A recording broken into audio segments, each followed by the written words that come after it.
Welcome to Sandeep studies. आज हम बात करेंगे कम्युनिकेशन नेटवर्किंग के पार्ट 3 के बारे में कंटिन्यू करते हुए। तो आज हम पढ़ेंगे TCP IP model network protocol क्या क्या चीज़ें होती हैं। सबसे फर्स्ट टीसीपी आईपी के बारे में जानते हैं। टीसीपी को बोलते हैं हम ट्रांसमिशन कंट्रोल प्रोटोकॉल। टीसीपी कब ऐसा बनाया गया था? टीसीपी आईपी को बनाया गया था 1972 के अंदर विंडसर्फ एंड बॉब खान के द्वारा इसे बनाया गया था। टीसीपी आईपी को 1983 में ARPANET के लिए एक स्टैंडर्ड प्रोटोकॉल डिक्लेयर कर दिया गया। 1983 में ARPANET क्या है? Advance research project agency network, जो कहाँ की? यूएसए की एक डिफेंस की एजेंसी, जिसने ARPANET सबसे फर्स्ट एक स्टैंडर्ड प्रोटोकॉल बनाया था टीसीपी के लिए। और इसको बनाया किसने था? विंडसर्फ और बॉब खान। विंडसर्फ को हम इंटरनेट का जनक भी कहते हैं। तो उसने टीसीपी को बनाया था सबसे फर्स्ट। ओएसआई मॉडल को 1984 में ओएसआई के द्वारा पब्लिकली जारी किया गया था। तो ओपन सिस्टम इंटरकनेक्टेड जो ओएसआई मॉडल है उसको 1984 के अंदर सबसे फर्स्ट पब्लिकली जारी किया था। टीसीपी आईपी मॉडल में 4 लेयर होती हैं। जैसे ओएसआई मॉडल में आपने 7 लेयर्स देखी थी: application layer, presentation layer, session layer, transport layer हो गई, उसके बाद में नेटवर्क लेयर हो गई, डाटा लिंक लेयर हो गई और फिजिकल लेयर हो गई। इसी तरीके से टीसीपी आईपी का जो आर्किटेक्चर होता है, ये इधर ओएसआई मॉडल की सब लेयर हैं जो अभी मैंने बताई हैं आपको। Total 7 layer. इसके अंदर क्या होता है कि नीचे की जो डाटा लिंक लेयर और फिजिकल लेयर होती है, उन दोनों को मिला के बना दिया जाता है नेटवर्क इंटरफेस लेयर। जो सबसे नीचे की डाटा लिंक लेयर और फिजिकल लेयर को दो की जगह काम करती है नेटवर्क इंटरफेस लेयर। उसके बाद में नेटवर्क लेयर की जगह काम करती है नेटवर्क लेयर। ट्रांसपोर्ट लेयर की जगह काम करती है ट्रांसपोर्ट लेयर। और session layer, presentation layer, application layer, तीनों को मिला के तीनों का जो काम करती है वो करती है एप्लीकेशन लेयर टीसीपी के अंदर। और इन जो लेयर्स होती हैं, इन पे कौन कौन से प्रोटोकॉल काम करते हैं तो आप देख सकते हो। सबसे फर्स्ट एप्लीकेशन लेयर पे कौन कौन से प्रोटोकॉल काम करते हैं उनकी हम बात करेंगे। SMTP, ITP, telnet, DNS, SNMP, NFS, RPC, IT, TFTP। तो ये सब किस पे काम करते हैं? एप्लीकेशन लेयर पे काम करते हैं। ट्रांसपोर्ट लेयर पे कौन कौन से काम करते हैं? TCP और UDP काम करते हैं। और नेटवर्क लेयर पे कौन से प्रोटोकॉल काम करते हैं? ICMP, IGMP, IP और ARP। ये सब नेटवर्क लेयर पे काम करते हैं। और नेटवर्क इंटरफेस पे वर्किंग प्रोटोकॉल ऑन लेयर्स। तो नेटवर्क इंटरफेस के अंदर प्रोटोकॉल्स करते हैं, वो आगे हम डिटेल में पढ़ेंगे तो आपको एक एक के बारे में पता लगेगा। सबसे फर्स्ट बात करते हैं हम एक एक प्रोटोकॉल की रिगार्डिंग, इनका किस किस तरीके से काम करते हैं, इनके पोर्ट नंबर क्या होते हैं और ये इनकी फुल फॉर्म क्या होती है। सबसे फर्स्ट DHCP क्या होता है? It stand for dynamic host configuration protocol. तो आपको एक तो DHCP की फुल फॉर्म ध्यान में रखनी है, डायनेमिक होस्ट कॉन्फ़िगरेशन प्रोटोकॉल, ये उसकी फुल फॉर्म होती है। It give IP address to every host, जो क्या करती है? एवरी होस्ट को IP एड्रेस प्रोवाइड करवाती है। जो DHCP होती है, डायनेमिक होस्ट कॉन्फ़िगरेशन प्रोटोकॉल, क्या काम करता है? IP एड्रेस प्रोवाइड करवाता है एवरी होस्ट को। DHCP protocol client server architecture पर बेस्ड है और ये UDP सर्वर का यूज़ करता है। जो DHCP का जो मेन आर्किटेक्चर होता है वो क्लाइंट और सर्वर के बीच के आर्किटेक्चर पर डिपेंड करता है। और ये किसके साथ में काम करता है? यूज़र डाटाग्राम प्रोटोकॉल के साथ में काम करता है। DHCP प्रोटोकॉल क्लाइंट के लिए पोर्ट नंबर 68 प्रोवाइड करवाता है तथा सर्वर के लिए पोर्ट नंबर 67 यूज करता है। तो DHCP के लिए आपको ये भी ध्यान में रखनी है कि जो क्लाइंट के लिए पोर्ट होता है उसका नंबर है 68 और जो सर्वर के लिए यूज़ करता है उसका पोर्ट नंबर है 67। नेक्स्ट आता है DNS। तो DNS किसके लिए आता है? It stand for domain name system. ये किसके लिए स्टैंड करता है? Domain name system. डीएनएस की फुल फॉर्म क्या होती है? Domain name system.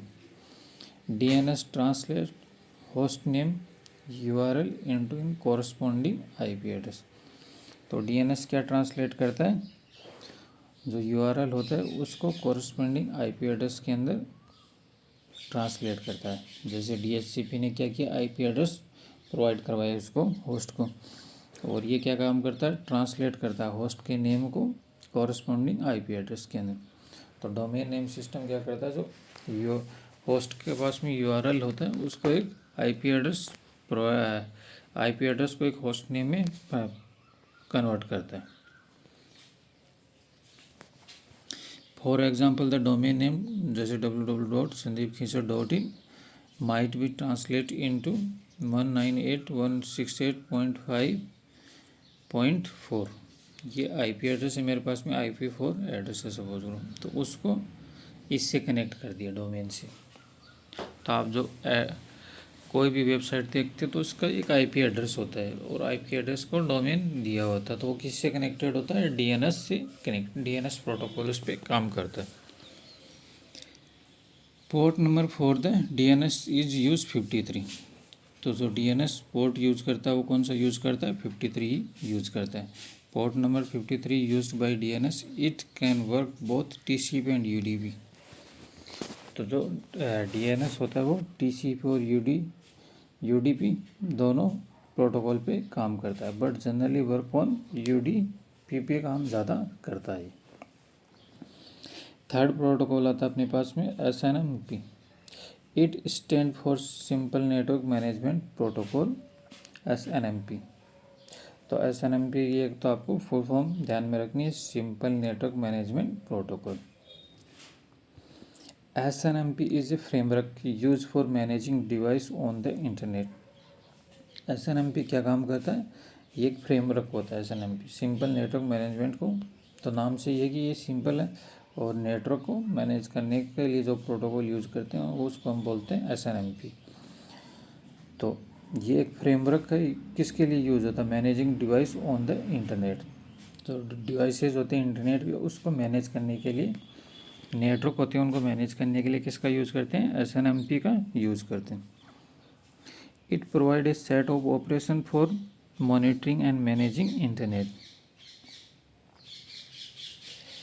ये एक सेट ऑफ ऑपरेशंस प्रोवाइड करवाता है किसके लिए? मॉनिटर और मैनेज करने के लिए इंटरनेट को। तो SNMP के अंदर एक सेट ऑफ ऑपरेशंस होते हैं जो मॉनिटर करते हैं कि कितना उस पर ट्रैफिक आ रहा है, क्या क्या कौन कौन से कनेक्टेड हैं इस नेटवर्क के अंदर। तो ये सब किसके अंदर आता है? SNMP प्रोटोकॉल के तहत आता है। Port number of SNMP is the, यदि TCP यूज़ कर रहे हो तो उसके लिए पोर्ट नंबर यूज़ होगा 161, और यदि UDP यूज़ कर रहे हो तो उसके लिए पोर्ट नंबर कितना यूज़ होगा? 162। तो आपको पोर्ट नंबर वगैरह सबके ध्यान में रखनी, अलग अलग इसके रिगार्डिंग काफ़ी क्वेश्चंस पूछे जाते हैं बार बार।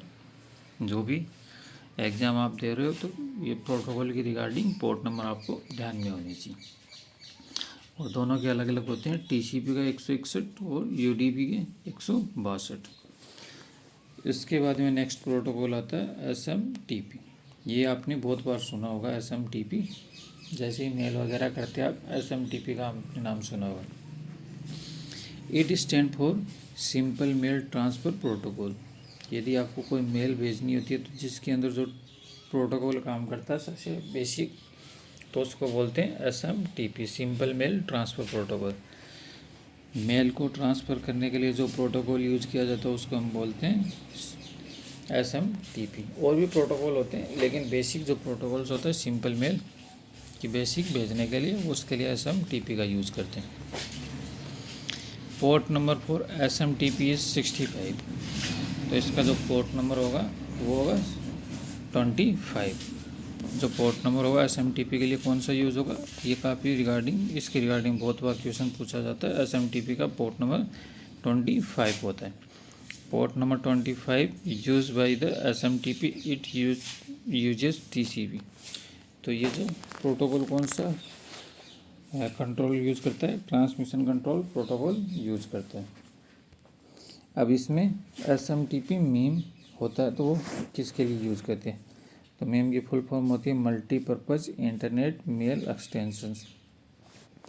SMTP होता है सिंपल मेल को सेंड करता है, जैसे टेक्स्ट वगैरह होते हैं उसके साथ। यदि आपको मेल के अंदर फ़ोटो वगैरह, ऑडियो वीडियो वगैरह, इमेज वगैरह सेंड करनी हो तो उसके लिए किसका यूज़ करते हैं आप? मीम का यूज़ करते हो। मल्टीपर्पज़ इंटरनेट मेल एक्सटेंशन मतलब कि आपने एक नया एक्सटेंशन ऐड किया तब जाके आप इसमें वो सब चीज़ें भेज पा रहे हो जो आपको इसके साथ में भेजनी है। सेंड करने के लिए SMTP प्रोटोकॉल का मीम एक्सटेंशन का यूज किया जाता है। तो इसमें मल्टीमीडिया यूज करने के लिए SMTP के साथ में SMTP मीम यूज किया जाता है। नेक्स्ट प्रोटोकॉल आता है अपने पोप। तो it stand for the post office protocol. ये तो फुल फॉर्म आपको ध्यान में रखनी है। पोप, पोप का नाम भी सुना होगा, ये भी मेल से ही रिलेटेड आता है। पोस्ट ऑफिस प्रोटोकॉल, अब इनमें फ़र्क होता है, एक IMP और सुनोगे आप, आगे आएगा मेल से regarding. POP is a simple protocol that only allow downloading message from your inbox to your local computer. जो क्या काम करता है, आपको एक सिंपल प्रोटोकॉल है जो अलाउ करता है डाउनलोडिंग मैसेज, जो मैसेज को डाउनलोड करना। यदि आपके पास में कोई मेल आया तो उसको आप डाउनलोड करना चाहते हैं तो उसके लिए आप कौन सा प्रोटोकॉल यूज करोगे? पॉप प्रोटोकॉल यूज किया जाएगा उसके लिए।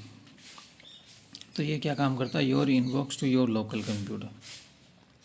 आपके इनबॉक्स में कोई मेल है और आपको उसको अपने लोकल कंप्यूटर में देखना है तो उसको डाउनलोड करने के लिए आपको क्या यूज़ करना पड़ेगा? पॉप प्रोटोकॉल यूज़ करना पड़ेगा।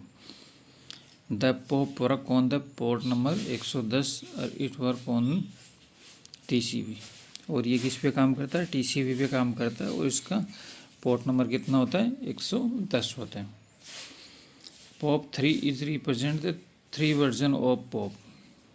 और ये किसको रिप्रेजेंट करता है? तीसरी वर्जन को रिप्रेजेंट करता है, किसके? पॉप के। तो पॉप 3 मतलब कि तीसरा वर्जन आ गया इसका, जैसे पॉप 4 पॉप 5 आ जाए तो ये उसके वर्जन्स के रिगार्डिंग बता रहा है इसके आगे। तो इसका पोर्ट नंबर आपको ध्यान में रखना है और कौन से पे काम करता है? TCP पे काम करता है और इसका पोर्ट नंबर कितना होता है? 110 होता है। उसके बाद में नेक्स्ट प्रोटोकॉल होता है IMP। तो IMP stand for internet message access protocol. Internet पर मैसेज को एक्सेस करने के लिए जो प्रोटोकॉल यूज़ होता है उसको हम बोलते हैं IMAP protocol. IMAP is much more advanced and allow you to user to see all about folder on the mail server। तो IMP जो एडवांस होता है वो किसके लिए अलाउ करता है? यूज़र को देखने के लिए जो मेल सर्वर पे होते हैं फोल्डर, उनको एक्सेस करने के लिए। जैसे कि मेल के ऊपर आपका मैसेज आएगा पर उसे देखने के लिए IMAP प्रोटोकॉल का यूज़ किया जाएगा, क्योंकि मैसेज को एक्सेस करने के लिए जिस प्रोटोकॉल का यूज करते हैं वो होता है IMAP। IMAP work on port number 143। सबके पोर्ट नंबर आपको ध्यान में रखनी है। IMAP के IMAP प्रोटोकॉल का पोर्ट नंबर होता है 143। IMAP इस मेल को बिना डाउनलोड किए भी एक्सेस किया जा सकता है। जैसे पॉप के अंदर क्या होता है कि मेल को पहले डाउनलोड करना पड़ता है तब जाके आप एक्सेस कर सकते हो। इसके अंदर आपको डाउनलोड करने की ज़रूरत नहीं, बिना डाउनलोड के भी एक्सेस किया जा सकता है तथा डाउनलोड भी किया जा सकता है और इसको डाउनलोड भी किया जा सकता है। जबकि पॉप को सीधा एक्सेस नहीं किया जा सकता, उसे पहले डाउनलोड करना पड़ता है। जबकि जो पोस्ट ऑफिस प्रोटोकॉल होता है उसमें पहले उसको डाउनलोड करना पड़ता है, उसके बाद आप उसको एक्सेस कर सकते हो। लेकिन इसके अंदर पहले डाउनलोड करने की कोई ज़रूरत नहीं, आप ऑनलाइन भी मैसेज देख सकते हो इसी के थ्रू। नेक्स्ट अपने पास में आता है FTP। It stand for the file transfer protocol FTP।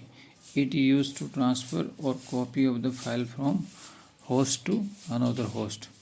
तो सबसे फर्स्ट तो FTP की फुल फॉर्म आपको ध्यान में होनी चाहिए, file transfer protocol. FTP stand for the file transfer protocol. It use to transfer या copy of the file from one host to another host. ये क्या काम करता है? ट्रांसफ़र करता है या कॉपी करता है फाइलों की एक होस्ट से दूसरे होस्ट तक। तो उसको हम यदि होस्ट फाइलों को एक से दूसरे तक कॉपी करने के लिए कौन सा यूज़ करोगे आप? FTP का यूज़ करोगे। फाइल को ट्रांसफ़र करने के लिए जो प्रोटोकॉल यूज़ होता है उसको हम FTP प्रोटोकॉल कहते हैं। FTP uses the port number 20 और 21। 20 यूज़ करता है डाटा को ट्रांसमिट करने के लिए और 21 यूज़ करता है डाटा को कंट्रोल करने के लिए। तो आपको ये ध्यान में रखना है कि 20 नंबर का जो पोर्ट नंबर होता है वो किसके लिए यूज़ होता है? डेटा को ट्रांसमिट करने के लिए। और जो 21 नंबर का जो प्रोटोकॉल होता है वो किस लिए यूज़ होता है? डेटा को कंट्रोल करने के लिए। FTP TCP ट्रांसपोर्ट का यूज़ करते हैं। जो FTP होता है ट्रांसमीटर कंट्रोल प्रोटोकॉल का यूज़ करते हैं। तो इसके अंदर आपको ये ध्यान में रखना है कि FTP होता है फाइल ट्रांसफ़र प्रोटोकॉल होता है, वो TCP का यूज़ करता है। उसके बाद में नेक्स्ट आता है अपने पास में TFTP। FTP तो नाम सेम है, फाइल ट्रांसफ़र प्रोटोकॉल। टी लगने से इसका क्या बन जाएगा? Trivial file transfer protocol. तो आपको ये ध्यान में रखना है कि जैसे ही आप इसके पीछे टी लगा दोगे तो इसका बन जाएगा ट्राइवल फाइल ट्रांसफ़र प्रोटोकॉल। अब फाइल ट्रांसफ़र प्रोटोकॉल का काम तो ये करेगा, लेकिन टी लगाने से इसका काम और एडवांस हो जाएगा। तो इसमें कुछ ना कुछ बेसिक चेंजमेंट आपको देखने को मिलेगा, जिस वजह से ये होता है। तो file transfer protocol TFTP is used to transfer the file either from client to server or from server to client without the need of FTP feature। इसके अंदर क्या होता है कि जो TFTP का यूज़ करते हैं, जो फाइल को transfer the file either from client to server.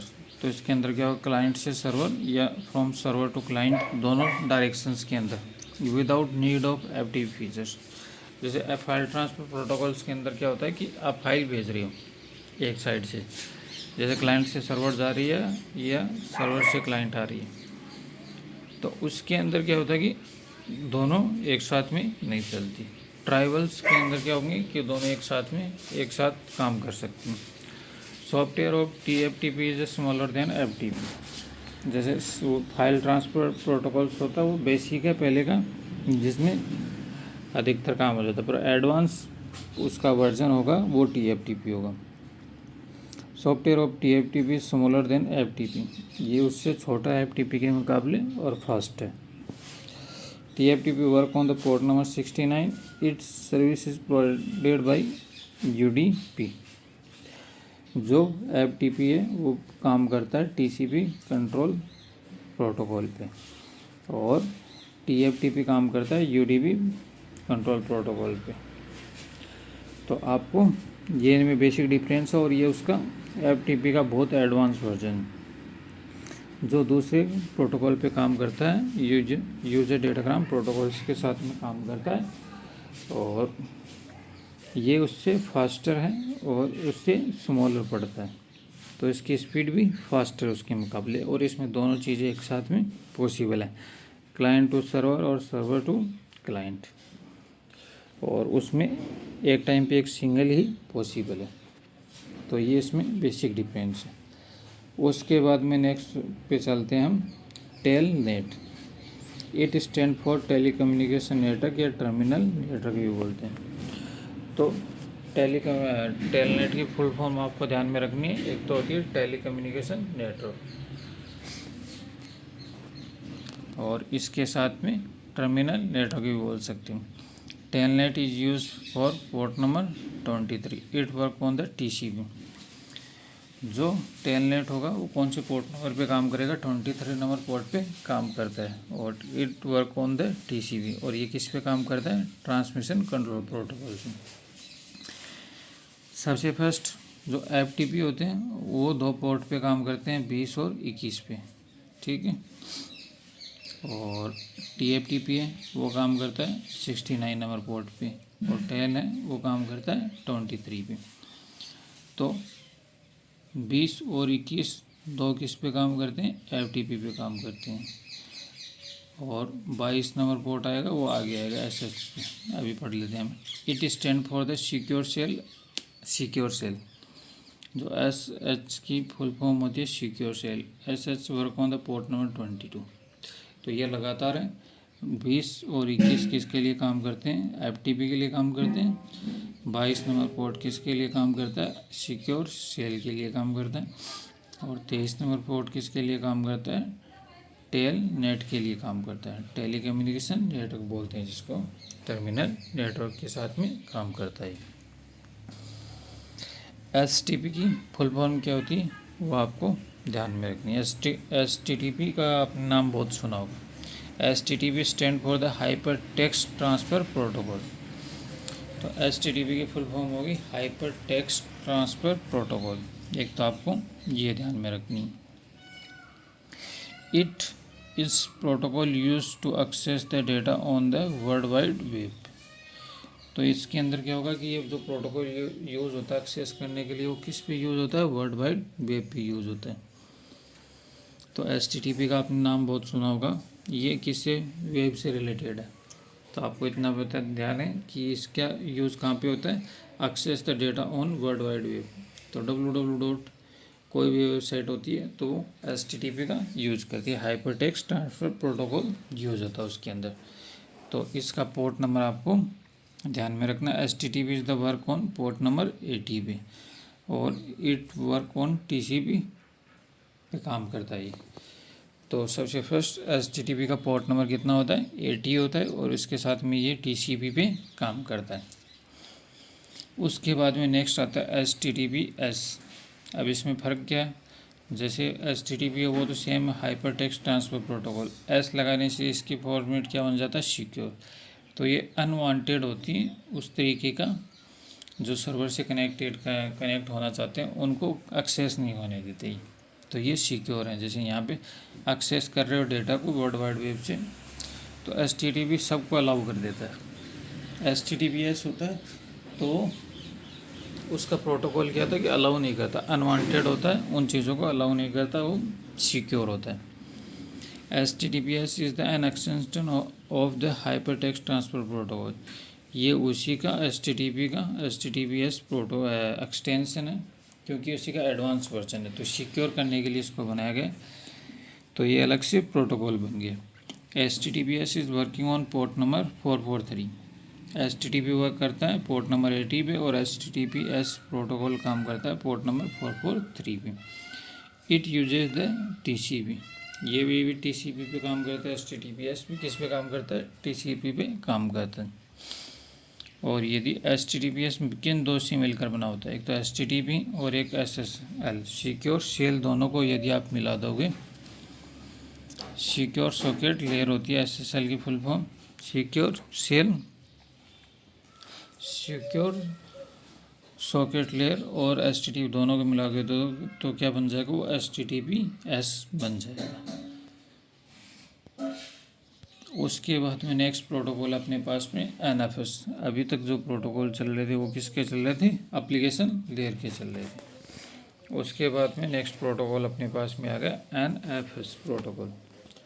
तो NFS प्रोटोकॉल की फुल फॉर्म क्या होती है, सबसे फर्स्ट आपको फुल फॉर्म ध्यान में रखनी है उसकी कि फुल फॉर्म क्या होती है। तो NFS को बोलते हैं network file system. It is a protocol distributed file system. तो ये क्या काम करता है, ये प्रोटोकॉल डिस्ट्रीब्यूट करता है फाइल सिस्टम को। Developed by the Sun Microsystem. NFS की फुल, एक तो पहले सबसे फर्स्ट NFS होता क्या, नेटवर्क फाइल सिस्टम। जो नेटवर्क के अंदर फाइल होती उससे रिलेटेड कोई भी यूज किया जाता है तो उसको हम बोलते हैं नेटवर्क फाइल। NFS प्रोटोकॉल का यूज किया गया। और ये प्रोटोकॉल क्या करता है, डिस्ट्रीब्यूट करता है फाइल सिस्टम को। Developed by the Sun Microsystems के, किसके द्वारा डेवलप्ड किया गया है, सन माइक्रो सिस्टम के द्वारा डेवलप्ड किया गया था। कब डेवलप्ड किया गया था, 1984 के अंदर डेवलप किया गया। It is the client server architecture which contain a client program server program and a protocol that help for communication between the client and server.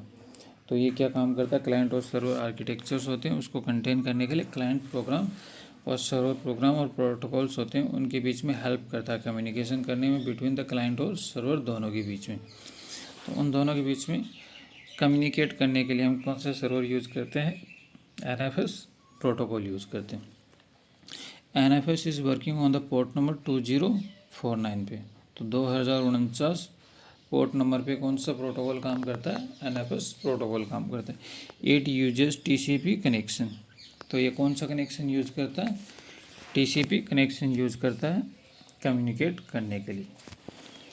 It allow user to access the data file remotely over the networks. यदि का आपको remotely work करना है तो उसको access करने के लिए कौन सा प्रोटोकॉल यूज़ किया जाएगा, NFS प्रोटोकॉल यूज़ किया जाएगा। Any user can easily implement the NFS protocol because it is an open standard। तो हर कोई आराम से इम्प्लीमेंट कर सकता है NFS प्रोटोकॉल को, क्योंकि ये ओपन स्टैंडर्ड पे अवेलेबल है, तो ये ओपनली अवेलेबल है। इसके बाद में नेक्स्ट नेटवर्क प्रोटोकॉल्स आता है अपने पास में RPC, रिमोट प्रोसीजर कॉल, जिसकी RPC की फुल फॉर्म होती है remote procedure call. RPC is an inter-process communications technique that is used for client-server based application। RPC is an inter-process communication technique है। RPC क्या है कि इंटर-प्रोसेस कम्युनिकेशंस टेक्निक है। वो किस लिए यूज़ करते हैं, क्लाइंट सर्वर बेस्ड एप्लीकेशंस के लिए यूज़ करते हैं।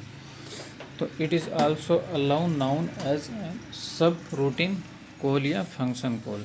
ये किसके लिए यूज़ होता है, it is also known as the subroutine call या फंक्शन कॉल के लिए इसका यूज़ होता है। RPC is working on the port number 135 पे। जो RPC remote procedure call protocol काम करता है, उसको कौन से पोर्ट पे काम करता है, पोर्ट नंबर 135 पे काम करता है। और ये कौन सा कनेक्शन यूज़ करता है, TCP कनेक्शन यूज़ करता है। RPC में क्लाइंट सर्वर के मध्य स्टब के थ्रू कम्युनिकेशन होता है। जो इसमें रिमोट प्रोसीजर कॉल के अंदर जो कम्युनिकेशंस होता है वो किसके मध्य होता है, स्टब के मध्य होता है। तो ये अभी तक उसके प्रोटोकॉल चल रहे थे।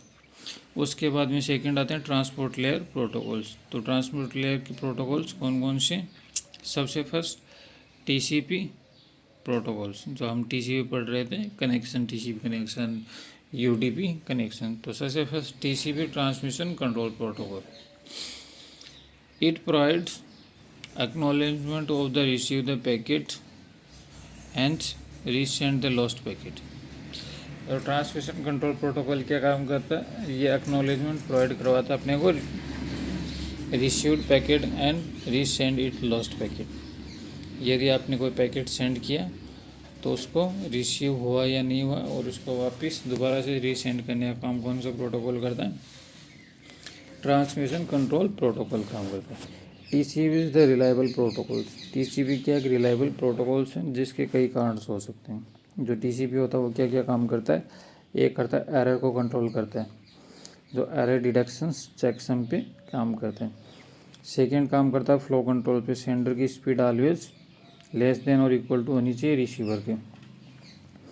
कंजेशन कंट्रोल का काम करता है grid log state of A networks.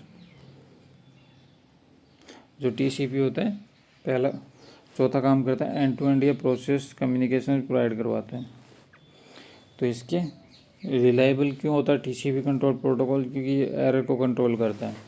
Checksum technique का इसमें यूज़ किया जाता है, जो आगे हम पढ़ेंगे डिटेल से किस तरीके से चेकसम काम करता है।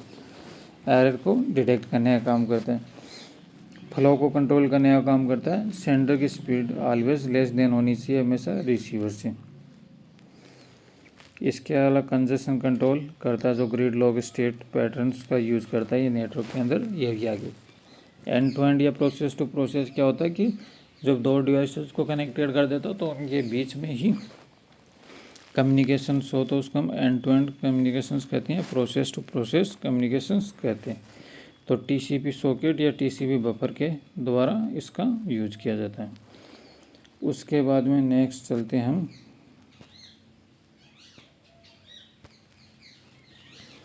टीसीपी एक ऑब्जेक्ट ओरिएंटेड प्रोटोकॉल है जिसके प्रमुख कार्य निम्नलिखित हैं।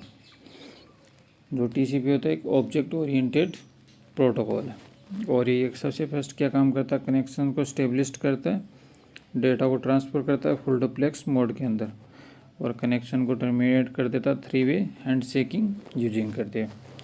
सबसे फर्स्ट कनेक्शन को स्टेब्लिश करता है, उसके बाद डेटा को ट्रांसफ़र करता है, उसके बाद हम कनेक्शन को टर्मिनेट कर देते हैं 3-वे हैंड शेकिंग यूज करते हुए। सबसे फर्स्ट डेटा को, ये सबसे पहला काम क्या करता है कि डेटा को स्टेब्लिश्ड कनेक्शन को स्टेब्लिश करता है, उसके बाद डेटा को ट्रांसफ़र करता है फुल डुप्लेक्स मोड के अंदर। ये मोड भी हम आगे पढ़ेंगे डिटेल से कितने मोड होते हैं। और कनेक्शन को टर्मिनेट कर देता है। कौन सा कनेक्शन यूज होता है, 3-वे हैंड शेकिंग। सबसे फर्स्ट बात करते हैं कनेक्शन इस्टेब्लिशमेंट कि 3-वे हैंड शेकिंग टेक्निक क्या होती है। एक साइड हो गया क्लाइंट, एक साइड होगा सर्वर। यहाँ से क्लाइंट ने क्या किया, कोई भी डेटा भेजा सर्वर को सिंक्रोनाइज वन करके और वो पहुंचा यहाँ पे, उसने वापस एक्नॉलेजमेंट के साथ में भेजा और यहाँ पे पहुंचा और इसने एक्नॉलेजमेंट को +1 करके कहा कि एक्नॉलेजमेंट रिसीव हो गया। तो 3-वे हो गए। पहले इसने भेजा, फिर इसने भेजा दूसरे नंबर पे और फिर इसने एक्नॉलेजमेंट सीक्वेंस में इसने डेटा भेजा, इसने वापस क्या करके एक्नॉलेजमेंट भेज देता और इसने फिर एक्नॉलेजमेंट का रेस्पॉन्स भेजा कि एक्नॉलेजमेंट रिसीव हो गया। तो इस तरीके से 3-वे हैंड शेकिंग काम करता है। टीसीपी कनेक्शन एस्टेब्लिशमेंट के लिए सिंक्रोनाइज एवं एक्नॉलेजमेंट फ्लैग कोड बिट का यूज करता है। जो टीसीपी कनेक्शन होता है वो एस्टेब्लिशमेंट्स के लिए किसका यूज करता है, जो टीसीपी कनेक्शन इस्टेब्लिशमेंट के लिए सिंक्रोनाइजेशन एवं एक्नॉलेजमेंट फ्लैग कोड बिट का यूज करता है। तो आपको ध्यान में रखना, जो टीसीपी कनेक्शन इस्टेब्लिशमेंट करने के लिए SYN लिखा हुआ था उसका अर्थ होता है सिंक्रोनाइजेशन और ACK लिखा होता है उसका अर्थ होता है एक्नॉलेजमेंट। ये एक तरीके के फ्लैग होते हैं या कोड भी बोल सकते हैं आप। फ्लैग मतलब कि इस तरीके से कोड का यूज किया जाता है इसके अंदर कनेक्शन को इस्टेब्लिशमेंट करने के लिए। अब कनेक्शन इस्टेब्लिशमेंट हो गया तो 3-वे हैंड शेकिंग से कनेक्शन को टर्मिनेट कैसे करोगे। सबसे फर्स्ट क्लाइंट हो गया, दूसरी साइड सर्वर हो गया। अब इसने क्लाइंट ने फाइनलाइज 1 भेजा और इसने फाइनलाइज 1 प्लस एक्नॉलेजमेंट कि फाइनलाइज 1 तो मिल ही गया और उसका एक्नॉलेजमेंट उसने उसके साथ में भेजा और इसने एक्नॉलेजमेंट को कंफर्म करने के लिए फिर दोबारा भेजा और ये 3-वे हो गए। इस तरीके से पहला इसने भेजा सर्वर से, फिर क्लाइंट पे आया दूसरा और फिर क्लाइंट से सर्वर पे रेस्पॉन्स क्या है वो तीसरा हो गया। टीसीपी कनेक्शन टर्मिनेट के लिए FIN का अर्थ होता है फाइनलाइज एवं ACK एक्नॉलेजमेंट फ्लैग कोड का यूज करते हैं। तो सबसे फर्स्ट जब कनेक्शंस को इस्टेब्लिश करता है तब यूज करता है सिंक्रोनाइज का और जब कनेक्शन को टर्मिनेट करता है तब यूज करता है फाइनलाइज का। तो आपको ये चीज़ ध्यान में रखनी है इसमें। उसके बाद में नेक्स्ट हम बात करते हैं टीसीपी सेगमेंट या स्ट्रक्चर की। जो टीसीपी का ट्रांसमिशन कंट्रोल प्रोटोकॉल्स होता है उसका सेगमेंट किस किस तरीके से काम करता है। तो सबसे फर्स्ट देख लीजिए जो टीसीपी का जो सेगमेंट है वो किस तरीके का दिखाई दे रहा है आपको। सोर्स पोर्ट पहले तो पूरा या आप टीसीपी सेगमेंट का आर्किटेक्चर देख लीजिए। जो सबसे ऊपर वाला होता है उसके अंदर आते हैं सोर्स पोर्ट और डेस्टिनेशन पोर्ट। जो सोर्स पोर्ट होता है वो भी 16 बिट का होता है और जो डेस्टिनेशन पोर्ट होता है वो भी 16 बिट का होता है। उसके बाद में नेक्स्ट आता है सीक्वेंस नंबर और सीक्वेंस नंबर कितने बिट का होता है, 32 बिट का होता है। 32 बिट का मतलब 4 बाइट। यहाँ पे 16 32 बिट और 32 बिट किस में कन्वर्ट हो गए, 4 बाइट में। तो 2 बाइट का शॉर्ट पोर्ट होता है क्योंकि 8 बिट का 1 बाइट होता है, ठीक है। तो 16 बिट का 2 बाइट हो गया, तो 2 बाइट के दोनों होते हैं। सीक्वेंस नंबर होता है 4 बाइट का होता है। एक्नॉलेजमेंट नंबर 32 बिट का, ये भी 4 बाइट का होता है।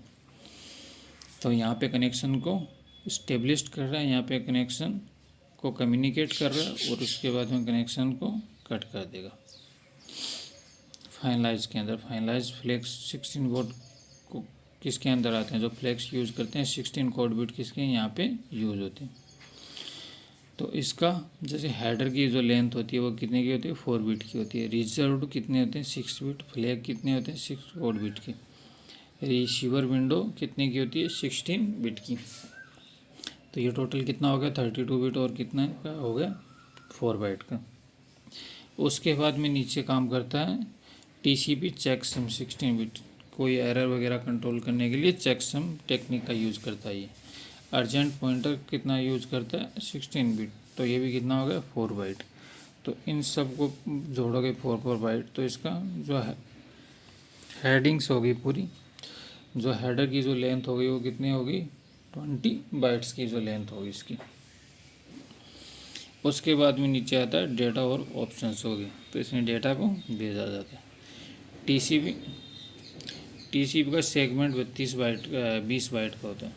तो जो है टीसीपी का जो ऊपर वाला सेगमेंट था जिसके अंदर सब कुछ चीज़ें आनी थी, चेकसम वगैरह, हेडर लेंथ वगैरह, फ्लैग वगैरह, सोर्स और डेस्टिनेशन कोड वगैरह किस तरीके से, तो वो कितने का होगा, 20 बाइट का होता है। उसके बाद में रेंज होती है जिसकी 20 बाइट से लेकर 60 बाइट की मध्य में होती है। मिनिमम 20 बाइट होती है और मैक्सिमम 60 बाइट हो सकती है। 6 बिट फ्लैग कोड कौन कौन से यूज किया जाते हैं, सबसे फर्स्ट आता है सिंक्रोनाइज, कनेक्शन इस्टेब्लिश करने के लिए यूज किया जाता है। FIN फाइनलाइज, कनेक्शन को टर्मिनेट करने के लिए यूज किया जाता है। AC के एक्नॉलेजमेंट, रीसेट पूरे उसको रीसेट करने के लिए यूज़ किया जाता है। अर्जेंट के लिए यूज़ किया जाता है। पुश डेटा को आगे पुश करने के लिए यूज किया जाता है। उसके बाद में ये था पहला TCP। अब सेकंड हम पढ़ेंगे UDP। तो UDP के अंदर क्या होता है, उसकी फुल फॉर्म होती है user datagram protocol. Unreliable transport है ये, कि इस पर भरोसा नहीं किया जा सकता क्योंकि ये रिलायबल नहीं है उतना TCP की तरह। Connection transport, no order delivery of data. तो इसके अंदर क्या होता है कि कोई भी डेटा को अपने एक साथ में भेज दिया तो कोई भी डेटा पहले पहुंच जाए, या कोई डेटा डैमेज हो जाए तो वो नहीं पहुंच पाएगा, पर इसके अंदर सबको एक साथ में भेज दिया जाता है। UDP में सीक्वेंस नंबर और एक्नॉलेजमेंट का यूज़ नहीं होता, तो इसमें कोई गारंटी नहीं होती कि आपने भेज दिया डेटा पहुंचा या नहीं पहुंचा, उसने एक साथ में थ्रो किया डेटा चला गया UDP के अंदर, इसीलिए सीक्वेंस और एक्नॉलेजमेंट की ज़रूरत नहीं करती।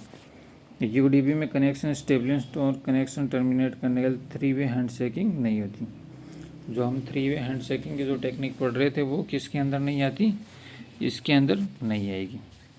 नो कंजेशन कंट्रोल यूज़ होगा इसके अंदर, किसी तरीके का कोई कंजेशन आप नहीं देखोगे।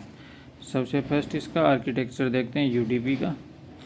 तो जो इसका हेडर होता है उसकी लेंथ कितनी होती है मिनिमम, जैसे उसकी 20 बाइट थी, इसकी कितनी होगी 8 बाइट। सबसे फर्स्ट ऊपर आते हैं सोर्स पोर्ट और डेस्टिनेशन पोर्ट। 16 बिट के होते हैं, मतलब 2 बाइट के, 2 बाइट का सोर्स होता है, 2 बाइट का ही डेस्टिनेशन होता है। टोटल कितना हो गया, 4 बाइट हो गया। हेडर की जो लेंथ है 16 बिट होगी इसमें, और UDP चेकसम की है लेंथ कितनी होगी 16 बिट, तो ये भी कितने का हो जाएगा, 4 बाइट का। तो इसके अंदर सिंक्रोनाइज और एक्नॉलेजमेंट की कोई ज़रूरत नहीं पड़ेगी।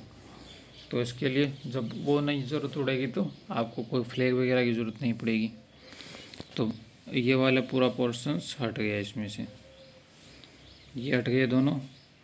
कोई रिजर्व नहीं लिखने की ज़रूरत इसके अंदर, कोई फ्लैग वगैरह नहीं यूज़ हो रहे, तो रिसीवर विंडो वगैरह ये वाला पूरा पोर्शन ख़त्म हो गया, और नीचे वाला ये पोर्शन बच गया TCP और अर्जेंट पॉइंटर। तो इसके अंदर हेडर लेंथ की ज़रूरत पड़ी, और UDP चेकसम्स मतलब एरर वगैरह चेक करने के लिए तो उसकी ज़रूरत पड़ती। नीचे आगे ऑप्शंस और पैडिंग की, ऑप्शंस में कितना यूज़ होते हैं वो हम डिटेल से आगे पढ़ेंगे। उसके बाद में नेक्स्ट हम चलते हैं नेटवर्क लेयर के प्रोटोकॉल कौन से होते हैं। तो हमने उसको डिटेल से पढ़ लिया। एक बार हम नेटवर्क लेयर के प्रोटोकॉल्स पूरे करते हैं। ICMP कौन सा होता है, इंटरनेट कंट्रोल मैसेज प्रोटोकॉल्स। तो ICMP की फुल फॉर्म क्या होती है, internet control message protocols. Internet control message protocol एक network protocol use by network device to diagnose network communications issue को। तो इसका कहाँ पे यूज़ किया जाता है, जो नेटवर्क कम्युनिकेशंस होते हैं उस इश्यू को सोल्व करने के लिए ICMP का यूज़ किया जाता है, जो नाम से ही फेमस है कि इंटरनेट पर कंट्रोल करने के लिए, मैसेज को कंट्रोल करने के लिए इसका यूज़ किया जाता है। ICMP protocol is used on network devices such as router. तो ये किस पे यूज़ किया जाता है, ICMP प्रोटोकॉल नेटवर्क डिवाइसेस पे राउट करने के लिए। ICMP is mainly use to determine whether is not data is reading it intend the destinations in a timely manners. ICMP mainly किस में यूज़ होगा, डिटरमाइन करने के लिए whether data is not reaching या intend destinations of timely manners के अंदर। ICMP is important for the error reporting and testing के लिए। तो ये किसके लिए इम्पोर्टेंट है, जो एरर रिपोर्टिंग हो या टेस्टिंग हो तो उसके लिए ICMP इम्पोर्टेंट है। An example of ICMP is the ping utility which is use in ICMP request and ICMP reply message के लिए। तो एग्जाम्पल ऑफ ICMP की आप क्या क्या देखोगे, पिंग यूटिलाइज आप देख सकते हो।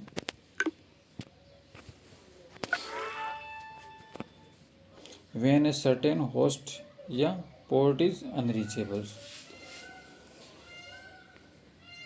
ICMP might send an error message to the secure shell।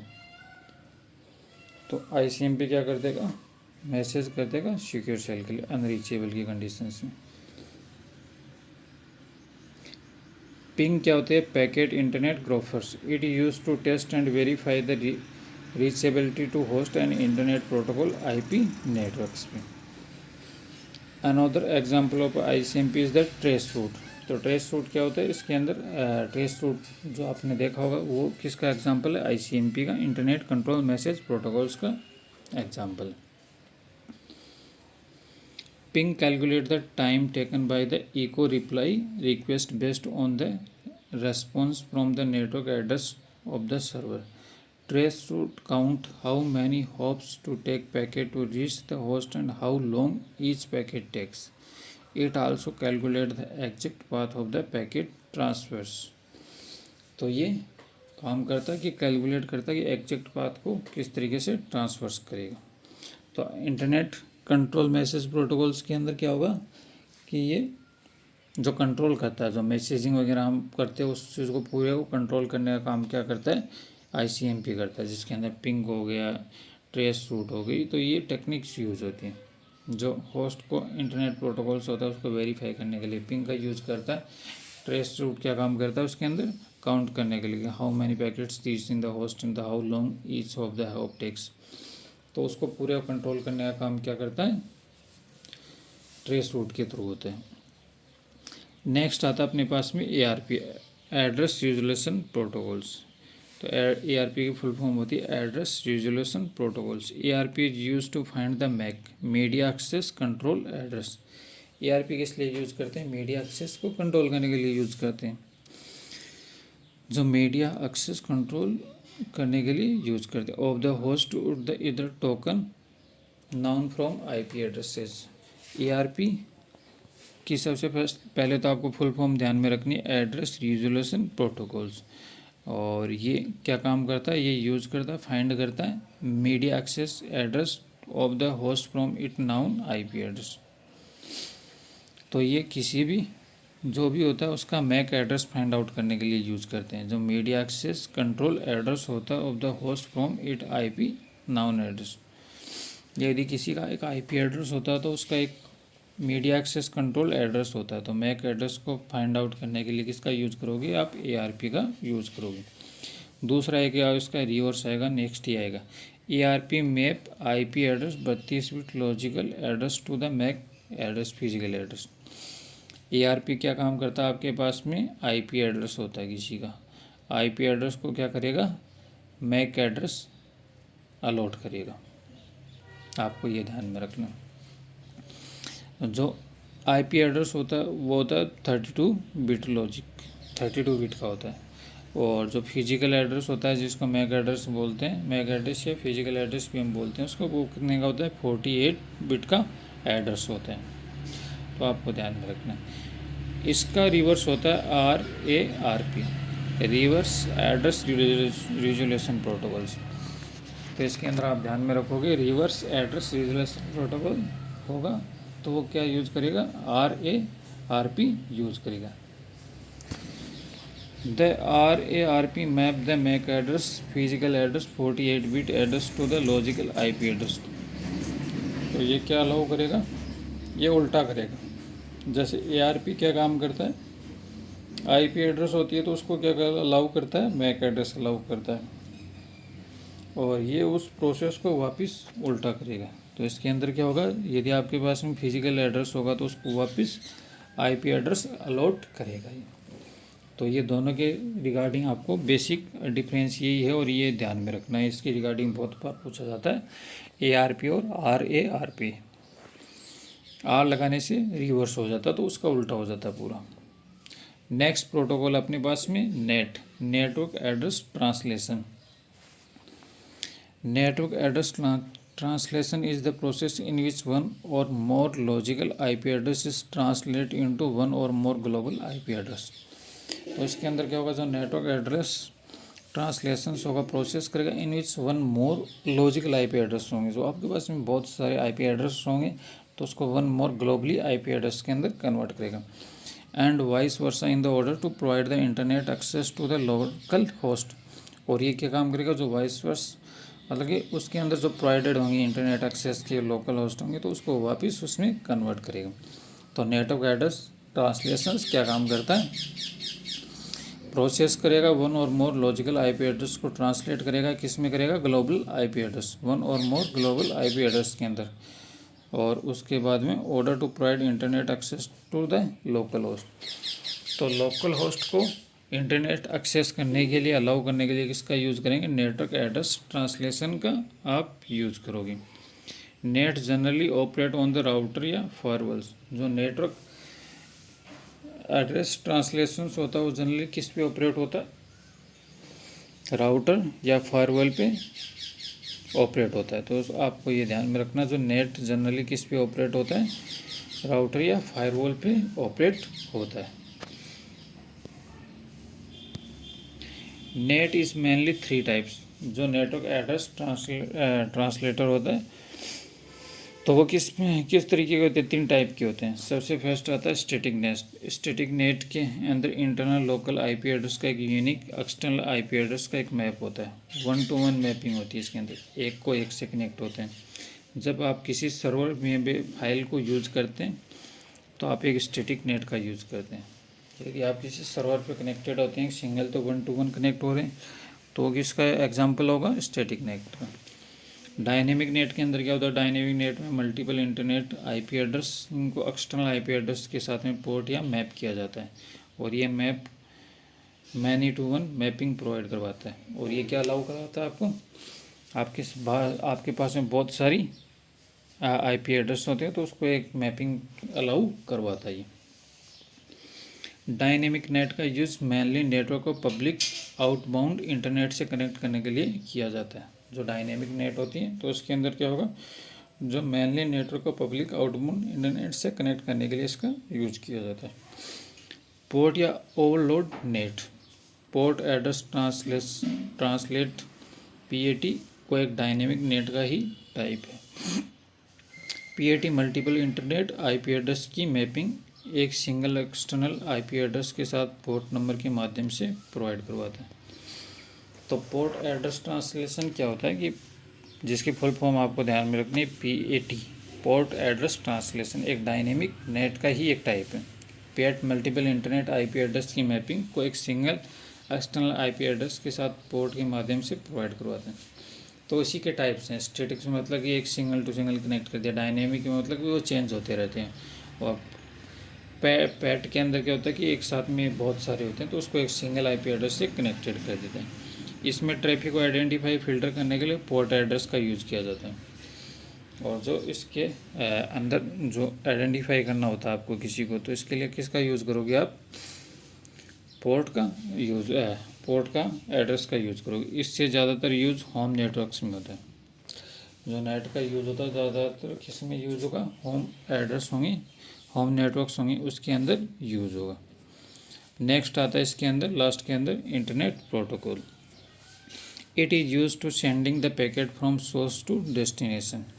यदि आपको सोर्स से डेस्टिनेशन तक पैकेट को भेजना है तो उसके लिए आप किसका यूज़ करोगे? इंटरनेट प्रोटोकॉल का यूज़ करोगे। आईपी एक नेटवर्क लेयर प्रोटोकॉल से, और आईपी कौन से लेयर का प्रोटोकॉल से? नेटवर्क लेयर का प्रोटोकॉल से। Host to host communications IP के द्वारा ही होता है। यदि आपको होस्ट से लेकर होस्ट तक का कम्युनिकेट करना है तो वो किससे संभव होगा? आईपी एड्रेस से ही संभव होगा। अब इसकी हम डिटेलिंग से पढ़ें। आईपी एड्रेसिंग या लॉजिकल एड्रेसिंग क्या होता है? IP address is short for internet protocol address. IP address, आपने आईपी एड्रेस का नाम बहुत बार सुना होगा। इंटरनेट प्रोटोकॉल्स को फॉलो करने के लिए एक एड्रेस प्रोवाइड करवाया जाता है, उसको हम आईपी एड्रेस बोलते हैं। It is use a unique address design for each computing device in the IP networks. ये सबके लिए यूनिक होता है। यदि आपके फ़ोन में नेट चल रहा है और आपके बगल में बैठे दोस्त के फ़ोन में नेट चल रहा है, तो दोनों का आईपी एड्रेस डिफरेंट होगा। तो हर डिवाइस के लिए एक यूनिक नंबर डिज़ाइन किया होता है इसके अंदर। ISP design assign IP address to all the devices present on its network. जो इंटरनेट स्टैंडर्ड ऑर्गेनाइजेशंस होती है वो आपको अलाउ करती है, असाइन करती है, आईपी एड्रेस को अलाउ करती है। तो उसने जो रूल बना रखे हैं प्रोटोकॉल्स के रिगार्डिंग, स्टैंडर्ड प्रोटोकॉल के, वो अलाउ करती है। Computing device use IP address to identify and communicate with other devices in the IP networks. तो कंप्यूटिंग डिवाइस होंगे वो आईपी एड्रेस को आइडेंटिफाई करेंगे और कम्युनिकेट करेंगे किसके साथ में? एक दूसरे के साथ में। IANA internet assigning network number authority. Internet assigning number authority is responsible for global coordination of the internet protocol addressing systems. तो IANA internet assigning network authority है। एक तो पहले आप IANA की फुल फॉर्म ध्यान में रखना, internet assigning number authority. It is responsible for the global coordination of the internet protocol addressing system के लिए। Currently there are 2 type of internet protocols addressing in active. 2 तरीके के अभी चलते हैं। एक आपने IP4 का नाम सुना होगा, एक IP6 का नाम सुना होगा। IP वर्जन 4 जो कितने बिट का होता है? 32 बिट का होता है। कब स्टार्ट हुआ था? 1 जनवरी 1983 को स्टार्ट हुआ था। और दूसरा आता है IP6। IP वर्जन 4 को रिप्रेजेंट करने के लिए डेसिमल डॉटेड नोटेशन का यूज किया जाता है। तो जो लिखने का तरीका होता है वो इस तरीके से होते हैं, और इसमें जो 3 के जो वर्ड होते हैं वो किस में लिखे जाते हैं? ऑक्टेट में लिखे जाते हैं। 8 बिट के 4 होते हैं टोटल। इसकी लेंथ होती है 32 बिट की। और IP वर्जन जो 6 होता है वो कितने का होता है? 128 बिट का। ये बिगेन हुआ था 1999 के अंदर। और आज के टाइम पे आप देखोगे तो अधिकतर के अंदर IP वर्जन 6 यूज़ होने लगा है, जो मॉडर्न आने लग गए। कहीं कहीं जो पुराने हैं उसके अंदर IPv4 भी यूज़ हो रहा है, लेकिन जो नए वर्जन्स हैं उसमें IP वर्जन 6 आने लग गए। क्योंकि जैसे जैसे बढ़ते डिवाइसेस बढ़ते जा रहे हैं तो उसके अकॉर्डिंग यूनिक रिप्रेजेंटेशन के लिए IP वर्जन 6 लाया गया। IP वर्जन 6 को रिप्रेजेंट करने के लिए हेक्साडेसिमल कोलन नोटेशंस का यूज किया जाता है। यहाँ पे ऑक्टेट का यूज़ किया जाएगा, यहाँ पे हेक्साडेसिमल्स। ऑक्टेट होते हैं 3 डिजिट में आता है, हेक्साडेसिमल्स 4 डिजिट में आता है। आप देखोगे यहाँ पे 4 डिजिट लिखे होते हैं। जो हेक्साडेसिमल्स शुरू होता है वो 0 से शुरू होता है और F तक जाता है, 0 से लेके 15 तक जाता है, ठीक है। और ये जो ऑक्टेट होते हैं इसके बीच में जो नंबरिंग मिलेगी आपको 0 से लेके 7 तक मिलेगी। तो यहाँ पे 0 से लेकर 9 तक जाता है, उसके बाद में ABCDEF तक जाता है। तो इसमें आपको कहीं कहीं बीच में अल्फ़ाबेट भी देखने को मिलते हैं। तो इसमें डिफरेंस होता है। और इसमें जैसे 16 बिट का एक हो गया, यहाँ पे 8 चौक 32 बिट का हो गया, यहाँ पे 128 होना है, तो एक होता है 16 बिट का, तो 128 में 16 का भाग दोगे तो 16 8 128। तो इस तरीके से 8 बनते हैं, जैसे यहाँ पे 4 बनते हैं, इसी तरीके से इसमें बनेंगे 8 बनेंगे। According to assignment the IP address is 2 types. अब इसके भी 2 टाइप्स हो गए। एक हो गया static IP address. Static IP address is an IP address that once assign to a network element always remain the same. तो वो एक बार आपने अलाउ कर दिया उसको, स्टैटिक के अंदर स्टैटिक होता है, जो फिक्स होते हैं वो बार बार चेंज नहीं होते, उनको हम स्टैटिक कैटेगरी बोलते हैं। उसको इंटरनेशनल स्टैंडर्ड प्रोटोकॉल्स ऑर्गेनाइजेशंस ने एक बार प्रोवाइड करवा दिया तो वो उसी के साथ में काम करेंगे। दे आर कॉन्फ़िगर्ड मैनुअली, इसको मैनुअली कॉन्फ़िगर्ड कर दी। यदि आपके डिवाइस का में IP वर्जन 6 चल रहा था, आपने यदि डिवाइस को बंद किया और दोबारा से चालू करोगे तो उसका IP एड्रेस चेंज हो जाएगा। वो क्यों चेंज हो जाएगा? क्योंकि आपको जो IP एड्रेस अलाउ करती है वो कंपनी अलाउ करती है, जो नेटवर्क अलाउ करती है, जिसका आप नेट चला रहे हो वो कंपनी आपको अलाउ करती है, आपका मैनुअली नहीं। जैसे आपने नेट बंद किया, वो जो IP एड्रेस आपको लोड किया हुआ था वो फ्री हो गया, वो किसी कंपनी किसी दूसरे को भी अलाउ कर सकती है। तो इस तरीके से काम करता है। Static IP address are more costly than dynamic IP address. जो स्टैटिक का IP एड्रेस होगा मोर कॉस्टली होता है, क्योंकि ये स्टैटिक फिक्स होता है, तो ये डायनेमिक के मुकाबले ज़्यादा महंगा पड़ता है। आपके फ़ोन वाला IP एड्रेस क्या है? Dynamic. Dynamic IP address is temporarily assigning IP address to network element के अंदर, तो ये टेम्परली असाइन किया जाता है। It can be assign to a different devices if it is not in use. तो ये जब यूज़ नहीं होता तो किसी दूसरे को असाइन किया जा सकता है। Dynamic host configuration protocol it is dynamically addresses. तो डायनेमिक होस्ट कॉन्फ़िगरेशन असाइन किया जा सकता है डायनेमिकली किसको? एड्रेस करने के लिए। तो ये 2 तरीके का होता है, पब्लिक IP एड्रेस और सेकंड आता है प्राइवेट IP एड्रेस। तो इनमें डिफरेंस हम समझने की कोशिश करते हैं। Public IP address external global reach होती है, इंटरनल लोकल रीच होती है इसकी। Use for communicating outside your private network over the internet. Use for communicating with your private network with other devices in your home या office के अंदर। तो private क्या होगा कि प्राइवेट उसकी एक फिक्स लिमिट के अंदर इंटरनल रीच होगी, उसके लोकल में होगी। ग्लोबल होगी वो सबसे पब्लिक का आप समझते हो, इंटरनेट से नेटवर्क को कनेक्ट कर दिया, पूरी वर्ल्ड से जुड़ जाते हैं आप। A unique number code never reused by the other devices. Public IP address में यूनिक नंबर हो, it may be reused by the other devices in the other private net. तो इसकी एक लिमिट होगी, जैसे कि आपके 10 सिस्टम में आपने कनेक्ट करके IP एड्रेस से कनेक्ट किए हैं, आपने एक पर्टिकुलर क्रिएट करके, तो दूसरे सिस्टम में भी उसी तरीके से कनेक्ट करके उसे कनेक्ट किया जा सकता है। उसके बाद में नेक्स्ट चीज़ हम इसमें देखेंगे, found by the Google link what is the my IP address. आप सर्च करोगे तो आपको ये IP एड्रेस मिल जाएगी। Found by the your IP address internal setting के अंदर। तो ये IP एड्रेस आपको कहाँ पे मिलेगा? इसकी इंटरनल सेटिंग के अंदर मिलेगा। Assign and control by the your internal service providers के द्वारा। ये किसके द्वारा असाइन किया जाता है? जो इंटरनेट सर्विस प्रोवाइडर्स होते हैं। ISP मतलब जो आपको इंटरनेट की सर्विस प्रोवाइड करवा रहे हैं, उसके द्वारा इसको असाइन किया जाता है। Assign to your specific device within a provided network. और ये नेटवर्क जो आप कनेक्ट करोगे उन्हीं के बीच में असाइन किया जाएगा। It paid not free. ये पेड होता है, आपको रिचार्ज करवाना पड़ता है, लेकिन ये फ्री ऑफ कॉस्ट होती है, इसके अंदर आपको कुछ नहीं करवाना पड़ता। Any number not included in the reserve private IP address range. तो जैसे एग्जांपल होता है इस तरीके से लिखा जाता है, और इसके अंदर रिजर्व प्राइवेट IP एड्रेस, और जैसे कि इसके एग्जांपल आप देखोगे तो यहाँ से यहाँ ये और इस जो रेंज के होते हैं, इसको पूरी तरीके से रिजर्व प्राइवेट IP एड्रेस ये किसी दूसरे को अलाउ नहीं किए होते। तो इस तरीके से ये इनमें बेसिक डिफरेंस होता है। अब IP एड्रेस का फॉर्मेट क्या होता है तो उसको हम समझने की कोशिश करें। तो आईपी एड्रेस के फॉर्मेट में क्या क्या चीज़ें होती हैं? सबसे फर्स्ट एक नेटवर्क आईडी होती है, दूसरी होती है होस्ट आईडी।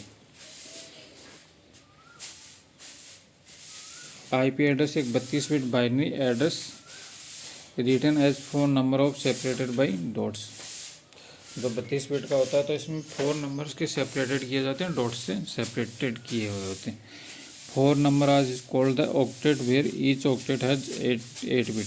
तो हर ऑक्टेट कितने का होता है? 8 बिट का होता है।